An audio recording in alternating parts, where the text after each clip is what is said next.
Hey, welcome back. So I want to give you guys a little history on how I got here, how any of this happened, and my kind of journey a little bit. So I suppose the first time that I ever cross dress was probably when I was maybe 7 or 8. I might have even been 10. Whatever, it doesn't even really matter. But what does matter is my sister was taking a bath, and my little brother and I decided to do a fashion show with her clothes. So we raided her room, and I strutted through. And interestingly enough, my name is Dottie, and I've never cared for polka dots until I found Dottie, and then boop, dots all over the place. Anyhow, so the biggest number was, of course, a pink polka dot bikini that I strut through the bathroom. Some music was playing, I don't even know what. It was a blast. It was amazing. Flash forward, probably 20 years. On my 28th birthday, I threw for myself a gender swap, Yankee swap, in Somerville, Massachusetts. So my birthday present to myself was to get just completely decked out and just do a complete full drag look. I had this amazing wig. It was gorgeous. It was like magenta, and I had this very gaudy kind of club dress, super asymmetrical, skin tight, way too short. And I bought go-go boots, and I got my nails done, or I had these little the zebra print nails. It was weird. It was my first time exploring any of this. I got makeup, the whole 9 yards. I had a blast at the party. But more than that, I had a friend of mine. I was working at the American Repertory Theater at the time, which is Harvard's theater. And we were doing a show called Witness Uganda. That was part of a charitable organization that sponsors kids K through college. They really take care of the kids there. They're amazing. It's an amazing show. It's playing in town. Griffin Matthews and Matthew Gould, amazing. Anyhow, so one of my buddies who was doing sound for the show said, "Hey buddy, I'll give you $20 if you come in and work and drag the next day." And I'm like, make it 100. So sure enough, he goes around in my birthday party, and granted, these are all poor, artists and technicians, it's none of us made that much money, but he raised $100 at my party for me to come and drag. So I was like, all right, well, cool, I'll do it, and then he's like, well, you should give the money to the show, to Witness Uganda. And I said, I'll do that if you raise $200. So what does he do? But he raises $200 at my party. So sure enough, I get dressed up the next day and go into work. I give them, I donate the money. They love it. The guys gave me this big smooch. Is a great pic on Facebook somewhere. And so it was great. And it was great not only at my party, but also to be walking around town and in drag, and to feel fabulous, and to feel pretty and beautiful, and also and fierce, and that I don't have to take anyone's bullshit. I'm a nice guy, but I don't, I think in the past I've held my tongue too often, and so that was incredibly liberating and empowering, and I would never have had that experience, I don't think, if it hadn't come up with this gender swap that it was interesting. And then flash forward a few more years, I moved out to LA, and then I got invited to do a show called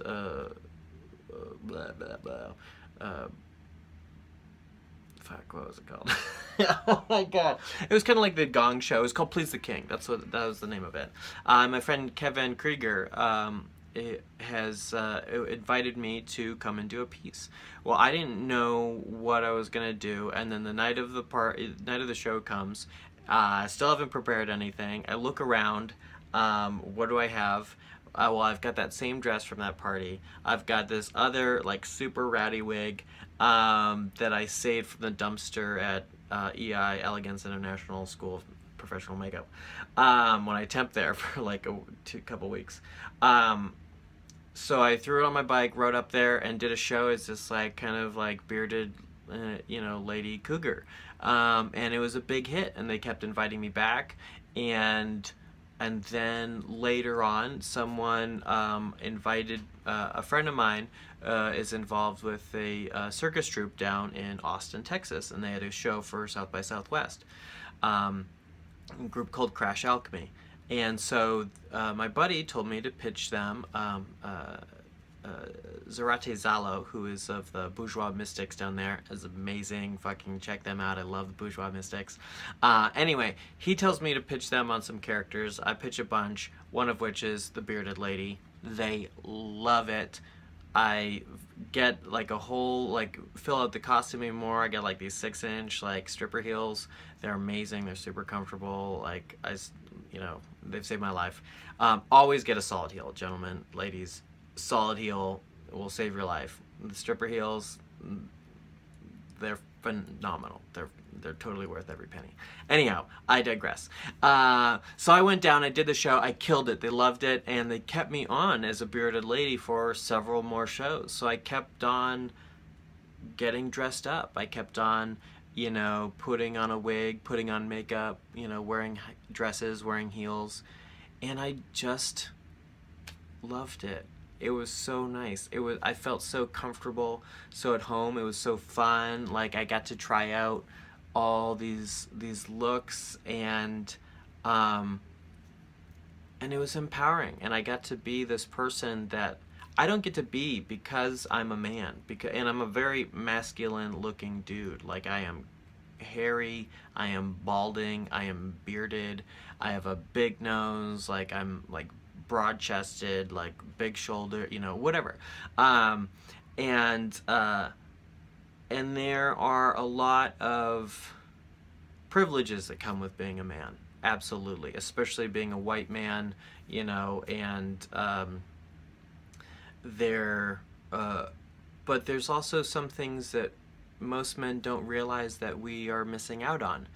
And the more I did these shows and the more I dressed up, like, I just loved being part of.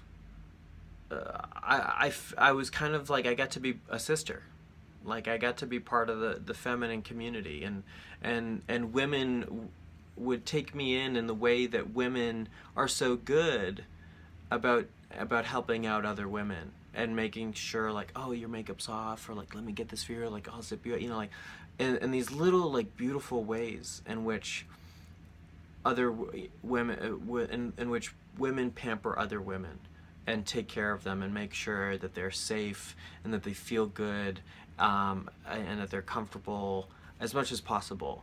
And it was amazing. And even though I felt like an imposter, it felt so incredibly good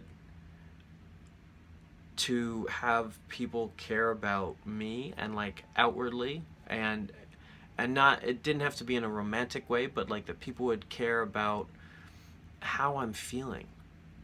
And I think what most women probably don't understand is that's not common among men.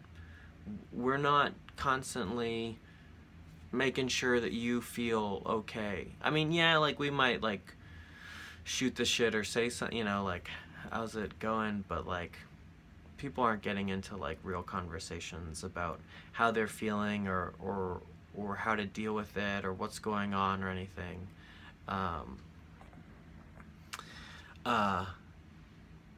They've just been,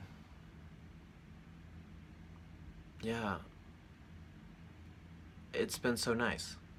It's been so good that my emotional side has been completely validated by my femininity.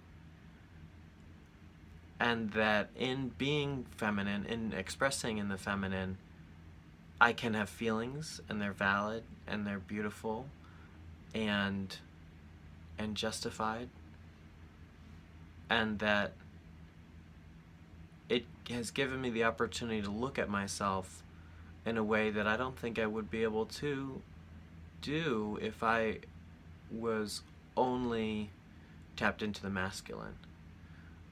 And I think I've been, you know, a pretty effeminate guy most of my life. I mean, everyone has always assumed my sexuality. People mostly assume that I'm gay, and they have just always known that I'm different, you know. But also, you know, at first glance, I probably look like I'm in a biker gang. Or that I could kill people, and you know, people have said as much once or twice. Anyway, I've probably gone on like fucking way too long.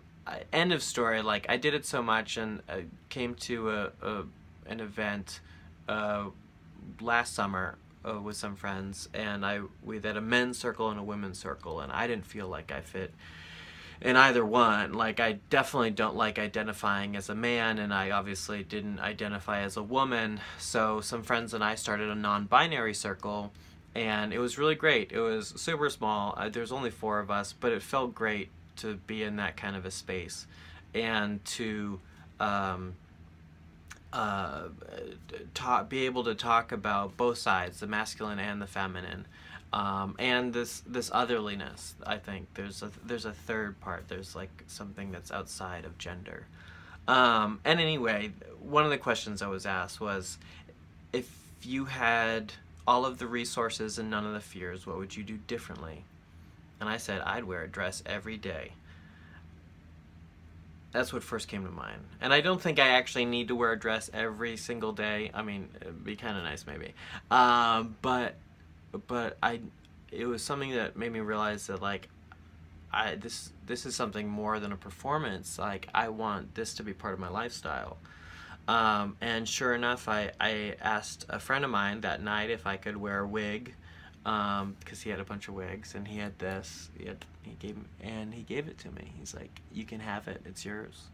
It's you." And I've always had a hard time figuring out what my name is.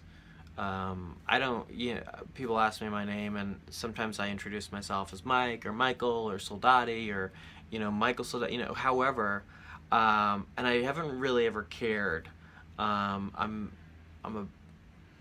One of my biggest pet peeves is bad Mikes, people that represent the name Michael badly, because it's a super popular name, and it's not great that we all get, the rest of you Michaels, we get lumped in with the really shitty Michaels, because there's also some great Michaels. But anyway, I never really cared how you called me. I probably like Soldati more, because it was more interesting, and people have totally tapped in. People love my name.